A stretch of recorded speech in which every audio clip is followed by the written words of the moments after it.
आज जो T20 world cup की सिलेक्शन हुई है, इसने तो समझ लें यौम दिफ़ा का भी जो है वो मज़ा जो है वो कुछ ख़राब कर दिया। अब देखें कि जो सिलेक्शन हुई है, मुझे समझ में नहीं आया किस तरह की मोहम्मद वसीम ने सिलेक्शन की है। मोहम्मद वसीम ने पहले कुछ सिलेक्शन कंट्रोवर्शियल भी की, कुछ सही भी की, लेकिन ये भी तो समझ ही नहीं आई। अब उसने लिया आसिफ अली खुशदिल साहब को, किस बेस पे लिया है उसने? ज़िंदगी में एक दफ़ा परफॉर्म नहीं करके दिया उन्होंने पाकिस्तान के लिए। उस और इवन डोमेस्टिक में खुशदिल से तो डोमेस्टिक में भी परफॉर्मेंस नहीं हुई, तो उसको लिया क्यों है? लेग स्टम्प का प्लेयर है, किसी भी अच्छी टीम के खिलाफ नहीं चल सकता वो खुशदिल।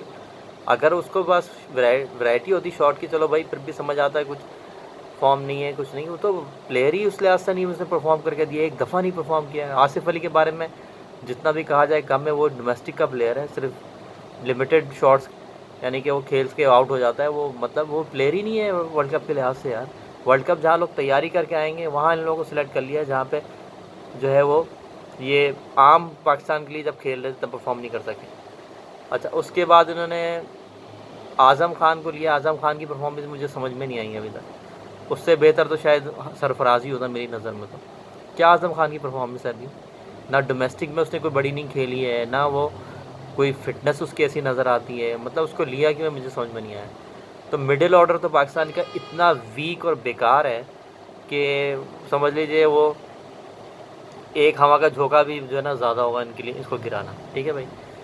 अच्छा, एशिया में वर्ल्ड कप हो रहा है तो उस लिहाज से फिर स्पिनर्स इनके वो थोड़े खिलाने चाहिए थे, लेकिन सिर्फ इमाद वसीम है जो कि स्टॉक बॉलर है, वो कंटेन करता है, वो मतलब है कि विकेट टेकिंग ऑप्शन इतना नहीं है, लेकिन चलें वो ठीक है। फिर भी नवाज़ है, इसके बाद शादाब खान है जिसकी परफॉर्मेंस कुछ भी नहीं है, ना बैटिंग में परफॉर्मेंस है उसकी, ना बॉलिंग में परफॉर्मेंस है उसकी।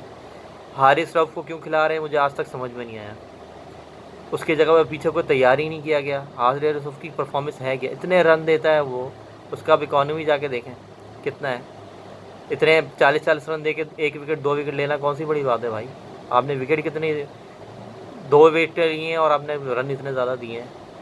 हसन अली ठीक, हसनैन भी मैं समझता हूँ ठीक है, शाहीन अफरीदी भी ठीक है। फ़खर जमान को उन्होंने ड्रॉप किया है, समझ लिया रिज़र्व में रखा है, और खुशदिल को और आसिफ को रखा है। तो फ़खर जमान मैं मानता हूँ कंसिस्टेंट नहीं है, लेकिन अभी आपके पास वही ऑप्शन है, आपको उसको ही खिलाना चाहिए था ओपनिंग के लिए। ओपनिंग के लिए रिजवान और खाल से बाबर करेंगे, और ये दोनों अगर आउट हो गए तो ख़त्म, पाकिस्तान की टीम 100 भी कर ले बड़ी बात है। शाहनवाज़ दहानी को साथ लेकर जाते रहे हैं, लेकिन खिलाया बिल्कुल भी नहीं है, तो उसको रिजर्व में रखा है, उसको ट्राई नहीं किया गया इंटरनेशनल लेवल पे, तो उसको रखना मुझे उसका भी थोड़ा सा अजीब लगता है। उस्मान कादिर को भी इन्होंने रिजर्व में ही रखा है। तो मुझे तो सिलेक्शन समझ, बैटिंग इतनी वीक बैटिंग के साथ पाकिस्तान वर्ल्ड कप में आज तक कभी भी नहीं गया। तो मैं समझता हूँ ये बेइंतहा पुअर सिलेक्शन है, और पाकिस्तान अभी नज़र आ रहा है। इवन एशिया में ये वर्ल्ड कप हो रहा था, पहला मैच इंडिया के ख़िलाफ़ है, तो अल्लाह ना करे, लेकिन मुझे तो बहुत मुश्किल लग रहा है इनकी परफॉर्मेंस कुछ भी होगी, क्योंकि इतनी ख़राब बैटिंग। बॉलिंग तो चलें फिर भी कुछ है, कीपिंग में भी सिर्फ रिजवान ही है, और आज़म खान तो मुझे नहीं समझ में आया क्यों लिया भाई। 2 बैट्समैन पे आप खेल रहे हैं, बाबर, रिजवान, और एक और बेहतर बॉलर है आपका शाहीन शाह अफरीदी, वो भी इतना कंसिस्टेंट नहीं कि फिर भी। हसन अली भी अच्छा खेल रहा है आजकल फॉर्म में।